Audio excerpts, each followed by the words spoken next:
Dance sequence చిత్రీకరణ సందర్భంగా heroine Rashmika Mandanna తీవ్రంగా గాయపడ్డారు. రణబాలి, మైసా చిత్రాల్లో వరుసగా యాక్షన్ సీక్వెన్స్లు, డాన్స్ పర్ఫార్మెన్స్లు చేయడంతో రష్మిక నడుము భాగంలో గాయమైంది.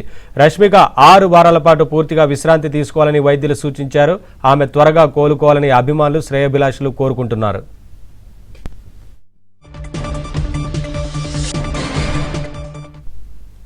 అప్డేట్స్ మా ఫిల్మ్ కరెస్పాండెంట్ సుజన్ అందిస్తారు. సుజన్.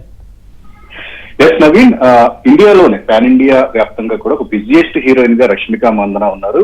వరుస సినిమాలు, వరుస కమర్షియల్ గా సంబంధించిన ప్రచారాల్లో ఆవిడ బిజీగా ఉన్న క్రమంలో ఆవిడ చేస్తున్న 2 సినిమాలకు సంబంధించి డాన్స్ సీక్వెన్స్లు, అలాగే యాక్షన్ సీక్వెన్స్, వీటికి సంబంధించి చాలా కష్టతరమైన యాక్షన్ సీక్వెన్స్ లను మైసా అనే సినిమా కోసం రష్మిక చేస్తూ ఉన్నారు. దానికోసం ఆవిడ training, under water action sequence లో ట్రైనింగ్ కూడా కొద్ది రోజుల క్రితం తీసుకోవడం జరిగింది. అలాగే రణబాలి కోసం కష్టతరమైన డాన్స్ సీక్వెన్స్ కూడా వేయాల్సి వచ్చింది. సో ఈ క్రమంలోనే షూటింగ్ జరుగుతుండగా ఆవిడ కాస్త అనారోగ్యాన్ని పాలవటం, సో దాన్ని డాక్టర్ చూసిన మీదట నడుము భాగంలో కాస్త ఆవిడకి ఈ డిఅటాచ్ అయింది రక్తం అని చెప్పేసి చెప్పిన దాని మీద 6 వారాల విశ్రాంతిని ఆమెకు సూచించారు. ప్రస్తుతం అన్ని షూటింగ్లన్నీ కూడా క్యాన్సిల్ చేసుకుని కంప్లీట్ బెడ్ రెస్ట్ రష్మిక తీసుకోవాలని చెప్పేసి డాక్టర్లు సూచించడం జరిగింది. అయితే ఈ మధ్య 3 హీరోలు, టాలీవుడ్ కి సంబంధించిన అగ్ర హీరోలు 3, బాలకృష్ణ, రామ్ చరణ్, అలాగే ఎన్టీఆర్ గాయాల పాలయ్యి సర్జరీలు కూడా చేయించుకుని ఎన్టీఆర్ అయితే విశ్రాంతి కూడా తీసుకుంటూ ఉన్నారు.